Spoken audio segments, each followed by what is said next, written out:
semuanya. Shalom. Selamat pagi Bapak Ibu semuanya. Terima kasih untuk kesempatan dari Bapak Ibu Gembala untuk kami menyampaikan firman Tuhan di tempat ini. Saya sedikit perkenalkan diri saya orang Surabaya.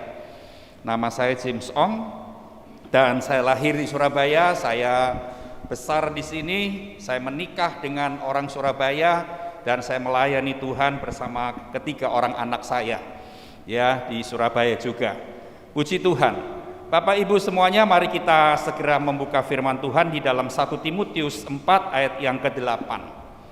Tanpa membuang banyak waktu, kita melihat 1 Timotius 4 ayat yang ke-8.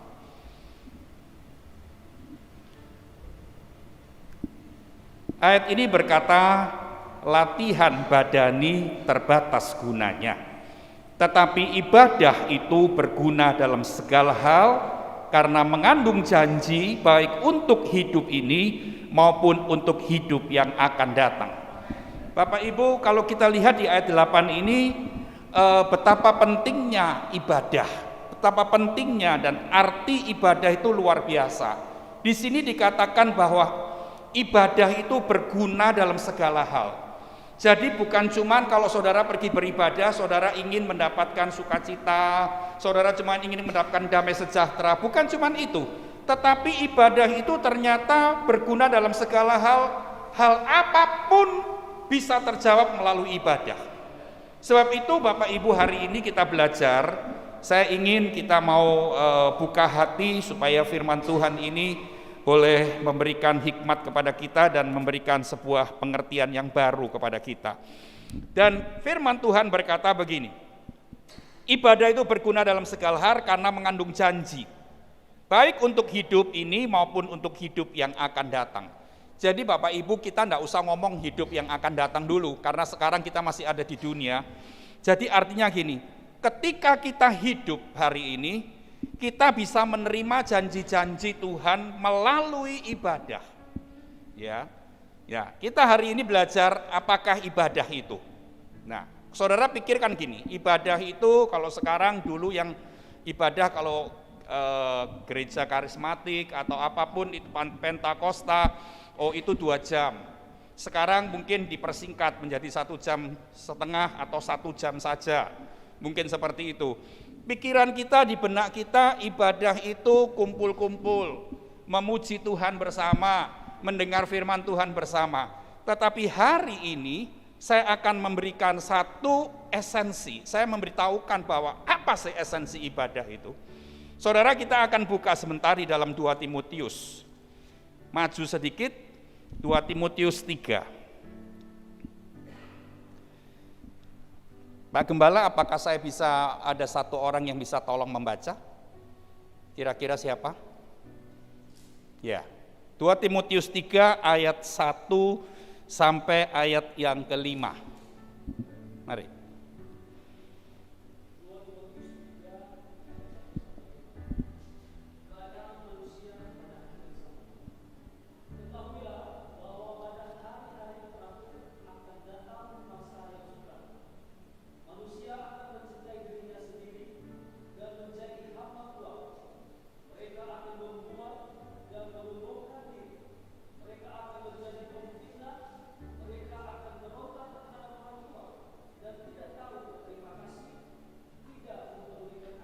Sebentar, Bapak Ibu semuanya, kita lihat ya, pembacaan ini dari ayat 2 sampai ayat 4, ini kita lihat orang manusia di akhir zaman ini. Tadi ayat 2 sudah dibaca, manusia itu mencintai dirinya sendiri, jadi hamba uang, sombong, membual, pemfitnah dan sebagainya. Terus di ayat 3 sampai 4 sampai 5, saudara perhatikan, ayat demi ayat, kata demi kata, perhatikan. Ayat 3, ya, ya,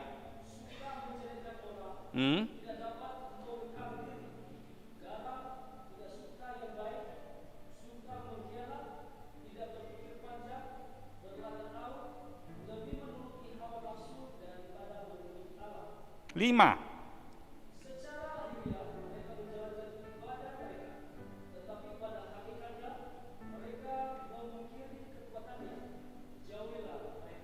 Saudara perhatikan, kalau kita mau teliti, dari ayat 2 sampai ayat 4, saudara akan menemukan betapa banyak manusia di akhir zaman ini yang modelnya seperti itu. Yang keadaannya seperti itu, sombong, membual, tidak tahu berterima kasih, berontak terhadap orang tua, tidak memperdulikan agama dan sebagainya. Tapi saudara lihat di ayat 5, ayat penutup, di sana dikatakan begini, secara lahiriah mereka menjalankan ibadah mereka. Bapak Ibu perhatikan kata-kata ini. Mereka semua itu bukan orang yang di luar Tuhan. Mereka itu seperti kita, menjalankan ibadah secara lahiriah. Tapi apa akibatnya? Apa buktinya?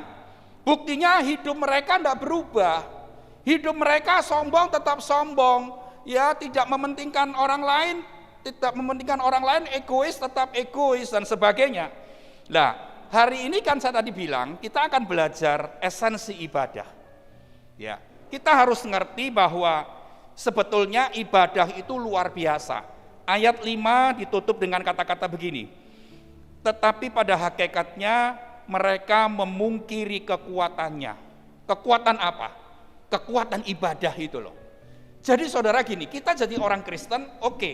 Kita diselamatkan oleh darah Yesus, hidup kita ditebus dari dosa, kita bersyukur itu anugerah. Tapi dengar, kita ini harus mengalami perubahan demi perubahan dalam hidup kita sepanjang hidup kita, perjalanan hidup kita melalui ibadah demi ibadah itu seharusnya ada sebuah perubahan dalam hidup kita. Ya, tapi buktinya banyak orang Kristen, maaf, tidak berubah. Dia menjalankan ibadah secara lahiriah, tapi mereka memungkiri kekuatan ibadah itu. Artinya gini, mereka nggak percaya, mereka kurang yakin bahwa ibadah itu punya kekuatan yang dahsyat, punya kekuatan yang luar biasa. Di 1 Timotius 4 ayat 8 tadi berkata, wah ibadah itu berguna dalam segala hal. Jadi hari ini saya membuka khotbah saya dengan sebuah kata-kata begini. Jangan berpikir bahwa ibadah ini cuma kumpul-kumpul. Jangan berpikir ibadah itu cuma 1 jam setengah jam lalu kita pulang. Jangan berpikir seperti itu. Tapi saudara harus tahu ibadah yang kita lakukan ini mempunyai kekuatan yang dahsyat. Dan ibadah yang mempunyai kekuatan yang dahsyat itu tidak ada hubungannya dengan gedungnya, gembalanya, berapa orang jemaatnya, fasilitas gereja itu apa, tidak ada hubungannya. Sehingga kalau saudara bilang begini, Pak Gembala, kadang-kadang kita mendengar ada seorang Kristen bilang gini, Pak saya mau pindah gereja ya Pak, saya di sini merasa nggak bertumbuh, saya mau pindah ke gereja situ, di situ saya rasakan saya bisa bertumbuh. Saudara tahu enggak? Saudara bertumbuh enggak bertumbuh itu bukan soal gerejanya. Saudara perhatikan ya, kalau sebuah benih itu tumbuh atau enggak, itu tergantung apa? Yang pertama, tergantung benihnya. Ngerti ya?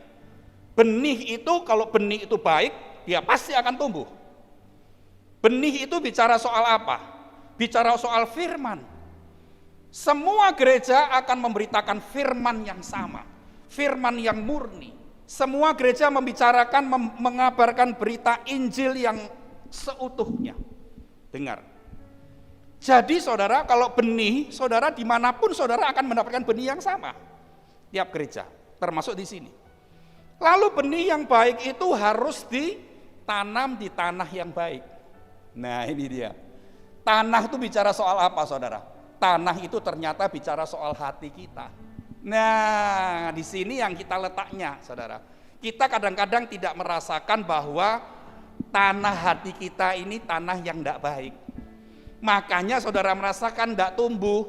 Tapi bukan soal gerejanya, bukan soal gembalanya, bukan soal gedungnya, tetapi karena tanah hatimu yang tidak baik.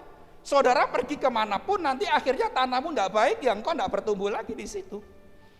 Jelas ya. Saudara kalau ngomong tuh harus ngerti, tidak bisa asal ngomong, harus ngerti. Nah sekarang kita maju lagi. Tadi saya berkata begini, banyak orang Kristen beribadah secara lahiriah, tapi tidak ada perubahan dalam hidupnya. Yang sombong tetap sombong, yang egois tetap egois, yang berontak tetap memberontak dan sebagainya. Nah, sekarang saya ingin sampaikan begini, kenapa bisa terjadi seperti itu? Kenapa banyak orang Kristen beribadah tapi tidak ada perubahan? Satu jawabannya, karena dia belum tahu esensi ibadah itu.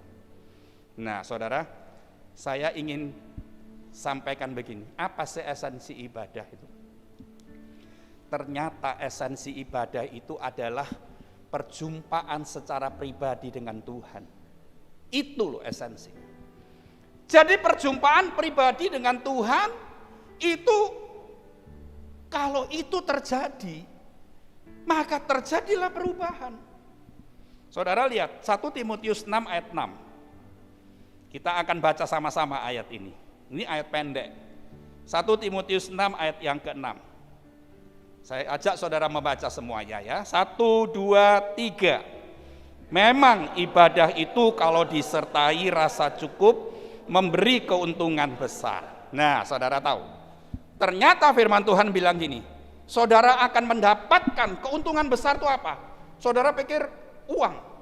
Oke lah. Itu juga termasuk. Tetapi keuntungan yang lebih besar dari besar sekedar uang, perubahan hidup kita. Ini tidak bisa dibeli. Saudara punya uang berapapun, saudara mau beli perubahan hidup tidak bisa. Itu didapatkan melalui ibadah ketika engkau ngerti esensinya. Jadi kalau saudara ibadah, saudara harus sampai ketemu Tuhan secara pribadi. Tidak hanya ketemu gembala, tidak hanya ketemu pelayan-pelayan Tuhan, enggak hanya. Harus ketemu Tuhan secara pribadi. Dan ketemu Tuhan secara pribadi, saya ulangi, itu tidak tergantung situasi, kondisi gereja itu. Ketemu Tuhan secara pribadi itu tergantung hati kita. Ya, Bapak Ibu Saudara, ngerti ya? Nah, ayat 6 ini berkata begini, ibadah itu kalau disertai rasa cukup memberi keuntungan besar. Rasa cukup itu gimana? Saya kasih contoh. Saya ditraktir oleh jemaat saya, pergi ke satu tempat makan, rumah makan, lalu saya makan. Di usia saya seperti ini, saya sudah membatasi tidak mau makan terlalu berlebih, terlalu banyak. Juga saya punya lambung juga, kalau makan terlalu kenyang begitu saudara, maka saya akan merasakan nggak enak di sini, akan kembung. Kalau orang Surabaya bilang kembung, nggak enak kan kembung. Jadi kalau saya makan, saya harus makan secukupnya. Ya, nah. Firman Tuhan bilang gini, disertai rasa cukup ibadah itu, artinya gitu loh. Saudara pulang dari ibadah, saudara merasa tidak ada yang kurang di ibadah ini. Ngerti ya? Saya kalau diajak makan, ayo tambah, enggak cukup. Ya saudara, cukup, saya sudah merasa kenyang, cukup itu. Enggak boleh berlebih. Nah, saudara kalau di ibadah, saudara pulang dari ibadah, apa yang saudara rasakan? Rasa hampa, rasa kosong hatimu, rasa kecewa, rasa nggak suka sama seseorang. Ini yang menghalangi ketemu Tuhan secara pribadi. Jadi saudara gini loh, kalau saudara pergi beribadah berapapun, 1 jam, 1 jam 15, 1 jam 30 menit, 2 jam, saudara harus merasa puas dalam ibadah itu. Kenapa kok puas? Karena engkau ketemu Tuhan secara pribadi. Kalau saudara tidak ketemu Tuhan, saudara tidak akan mengalami kepuasan. Saudara merasa hampa, tadi saya bilang tuh, hatimu tetap kosong dan itu tidak membawa perubahan dalam hidupmu. Ibadah seperti itu tidak ada gunanya. Tapi ibadah yang disertai rasa cukup adalah ibadah yang ketemu Tuhan secara pribadi. Saudara puas, saudara menantikan lagi ibadah berikutnya. Minggu depan saudara akan siap hadir, ketemu Tuhan lagi secara pribadi, terjadi perubahan lagi dalam hidupmu. Itulah yang dikatakan ibadah. Ya saudara, saya mau tutup dengan satu kisah di dalam kitab Injil Lukas. Coba saudara buka dulu dalam kitab Injil Lukas 19. Ya, peristiwa tentang Sakeus, saudara. Peristiwa tentang Sakeus. Saya ini mau cerita singkat sedikit tentang diri saya. Saya ini dulu, Pak Gembala, Ibu Gembala, saya ini dulu tidak pernah bermimpi jadi seorang hamba Tuhan, tidak pernah bermimpi jadi seorang pendeta. Saya dari kecil, hidup saya ini susah. Dari kecil saya ini ikut orang tua, yang orang tua saya hamba Tuhan, seorang gembala. Dari lahir saya sudah menjadi seorang anak pendeta. Tapi hidup saya ini susah. Karena orang pendeta zaman dulu saudara tahu kan, susah hidupnya.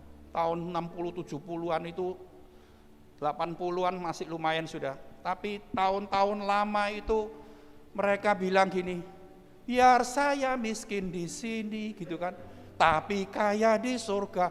Jadi semakin miskin itu semakin bangga. Oh, aku ini pikul salib Yesus gitu kan. Pikul salib Kristus. Jadi hidup saya ini satu saudara 3 orang saya, satu keluarga 5 orang. Jadi saya paling bungsu. Nah, saya ini hidup saya miskin sekali. Jadi saya tidak pernah bercita-cita untuk jadi seorang pendeta. Pikir saya kalau jadi seorang pendeta saya akan jadi miskin lagi begitu kan. Jadi saya dari kecil saya punya satu cita-cita, saya mau jadi bisnismen. Saya tidak mau hidup susah. Tapi saya ingin jadi seorang bisnismen yang mencintai Tuhan, hidup untuk Tuhan, melayani Tuhan. Itu cita-cita saya, saudara. Dan akhirnya ketika saya lulus kuliah dan sebagainya, saya mulai kerja. Saya ini punya satu keahlian saja dalam diri saya, itu bermain musik. Ya, karena kakek nenek saya dari papa saya itu pemain musik semua. Kakek nenek dari mama saya itu pemain musik semua. Papa mama saya pemain musik, segala musik bisa. Lahirlah kami bertiga nih punya darah musik yang sangat kental. Ya. Lalu setelah saya selesai kuliah, saya kerja jadi seorang guru musik, guru piano. Selama berapa? 20 tahun, saudara. Di Surabaya nih. Saya kan bukan siapa-siapa. Saya ngajar musik, ngajar piano itu dari rumah ke rumah naik sepeda motor zaman dulu, saudara. Ya, itu saya. Lalu ketika saya sudah mulai dikenal, lalu saya bergabung dengan sebuah perusahaan toko musik begitu. Dan saudara, saya kerja di sana sebagai saya merintis sekolah musik, saudara. Dan akhirnya ketika saya jadi karyawan di sana, saya merintis sekolah musik. Dari satu orang guru, dari satu orang murid yang saya kasih kursus musik, akhirnya sekolah musik itu bisa berkembang, saudara. Dan akhirnya saya melamar anak bos saya itu, saudara. Ternyata bos saya itu memberikan anak wanitanya kepada saya untuk dinikahi. Karena mungkin lihat saya kerja baik-baik, kerjanya jujur gitu ya, enggak macem-macem, terus bisa mengembangkan sebuah perusahaan. Akhirnya saya menikah dengan seorang wanita pengusaha musik juga di Surabaya, saudara. Nah, pada waktu itu saya makin bisa berkarya lebih lagi di bidang musik. Di tengah-tengah perjalanan 20 tahun itu, ya saudara, saya minta sama Tuhan, saya mau merintis sebuah bisnis. Ya, saya ingin merintis sebuah bisnis, saya ngerintis bisnis percetakan, printing di tahun 90-an, saudara. Lalu saya mulai bekerja dari nol, saya tekuni bisnis itu sampai akhirnya tahun 99 Tuhan itu tiba-tiba memanggil saya dengan suara yang lembut tanpa sebuah kejadian yang mengejutkan. Dia memanggil saya untuk saya menyerahkan pekerjaan saya yang tadinya saya tekuni dengan sukacita dan diberkati Tuhan. Akhirnya pada tahun 99 itu saya menyerahkan diri kepada Tuhan, dan Tuhan itu berikan kerinduan kepada saya untuk saya membuka sebuah jemaat baru di Surabaya. Dan jemaat itu mulai saya buka di tahun 2000, saudara, sampai sekarang. Sudah 22 tahun, hampir 22 tahun. Nah, saudara, ketika saya datang kepada Tuhan dan saya memberikan hidup saya kepada Tuhan, saya percaya gini, saudara, Tuhan itu yang memilih saya, memanggil saya, dan Tuhan yang akan bertanggung jawab memenuhi hidup saya. Akhirnya saya punya 3 orang anak, 2 anak kembar dan 1 anak satu kakaknya, kami hidup sekeluarga diberkati oleh Tuhan. Ya, saudara, sampai hari ini. Dan saya ingin sampaikan begini. Hari ini saya mau ngomong sama saudara. Sekali lagi saya mau ngomong. Jangan pernah anggap remeh ibadah. Ya. Banyak orang Kristen di masa-masa pandemi gini lebih memilih online di rumah kan. Ya memang ada fasilitas online. Gereja saya juga onsite, ada online juga, live streaming juga pagi dan sore, saudara. Tapi kita menjadi orang Kristen yang akhirnya gini, wah enak ya ibadah di rumah, nggak usah bingung-bingung ke gereja, nggak usah duduk di gereja sambil tidur-tiduran di gereja, nonton laptop, nonton handphone, nonton TV, ibadah ikut aja. Ya kalaupun nanti kalau suruh persembahan online ya kita transfer aja dari secara online. Kita punya pengertian tentang ibadah ini belum benar-benar benar gitu loh saudara. Nah hari ini saya ingin sampaikan lagi, ibadah itu punya esensi. Esensinya apa? Perjumpaan secara pribadi dengan Tuhan. Ini esensi ibadah. Jangan lupa. Nah saya tadi mau baca di dalam kitab Injil Lukas 19 tentang kisah Sakeus. Ya, saudara tahu saya tidak baca ayat-ayat ini. Kita akan lihat gini, Sakeus ini kan pemungut cukai. Ternyata Sakeus ini belum kenal siapa Yesus. Terbukti di ayat-ayat mulai ayat 1 dan 2, terbukti ketika Yesus itu mau lewat di Yeriko, di kampungnya Sakeus. Sakeus ini pernah dengar tentang Yesus. Dan Sakeus ini ingin lihat modelnya kayak apa Yesus itu, saudara. Terbukti bahwa Sakeus belum pernah ketemu Yesus secara pribadi. Ini dengarkan. Nah saudara, saya ingin tunjukkan begini. Orang yang pemungut cukai, orang yang sangat menekan orang miskin, orang yang mata duitan seperti Sakeus. Semua orang masyarakat itu melihat Sakeus ini orang yang jahat. Tapi tidak berani apa-apa karena dia memang punya kedudukan saudara. Tapi ternyata begini, firman Tuhan itu bicara begini. Ketika Sakeus mau melihat Yesus, dia merasa bahwa dia tuh pendek. Dia harus memanjat pohon ara di dalam ayat-ayat itu. Lalu ketika dia duduk di atas pohon ara itu, Yesus lewat. Ketika Yesus lewat, mata Yesus langsung melihat Sakeus di atas pohon ara metangkring di sana. Lalu dia bilang gini, Sakeus turunlah, aku mau menumpang di rumahmu hari ini. Saudara percaya enggak? Sakeus langsung turun di situ. Sakeus langsung turun dan bersama Yesus dan rombongannya pergi ke rumahnya. Saudara tahu apa yang dikerjakan Yesus dengan Sakeus dan banyak orang itu? Dia cuma makan bersama. Tapi dengar, saya mau bacakan saudara ayat yang ke-8. Ya. Ketika dia sudah sampai di rumahnya, Sakeus bilang begini, tetapi Sakeus berdiri dan berkata kepada Tuhan, Tuhan, setengah dari milikku akan kuberikan kepada orang miskin, dan sekiranya ada sesuatu yang kuperas dari seseorang akan kukembalikan berapa? 4 kali lipat. Di ayat 8 dari ayat 19, pasal 19. Saudara lihat, Sakeus orang yang jahat, orang yang suka memeras orang lemah, ternyata ketemu Yesus secara pribadi pada satu hari, di rumahnya dia, pertama di pohon ara dan ketemu di situ, langsung hidupnya berubah. Ini loh saudara, ini yang harus kita perhatikan. Kalau kita tidak ketemu Tuhan secara pribadi, makanya kita tidak akan mengalami perubahan. Mungkin jadi orang Kristen jadi lebih jahat mungkin. Banyak orang seperti itu. Tetapi hari ini saya harus ngomong sama saudara, inilah kekuatan ibadah. Kalau ibadah itu engkau lakukan, dan saudara tahu bahwa ibadah ini punya kekuatan yang dahsyat. Karena bertemu Tuhan secara pribadi itu memiliki sebuah kekuatan dan membuat hati kita puas, cukup, maka itu mendatangkan keuntungan yang besar. Yang paling nyolok terjadi, perubahan hidup kita terjadi. Ini dia saudara.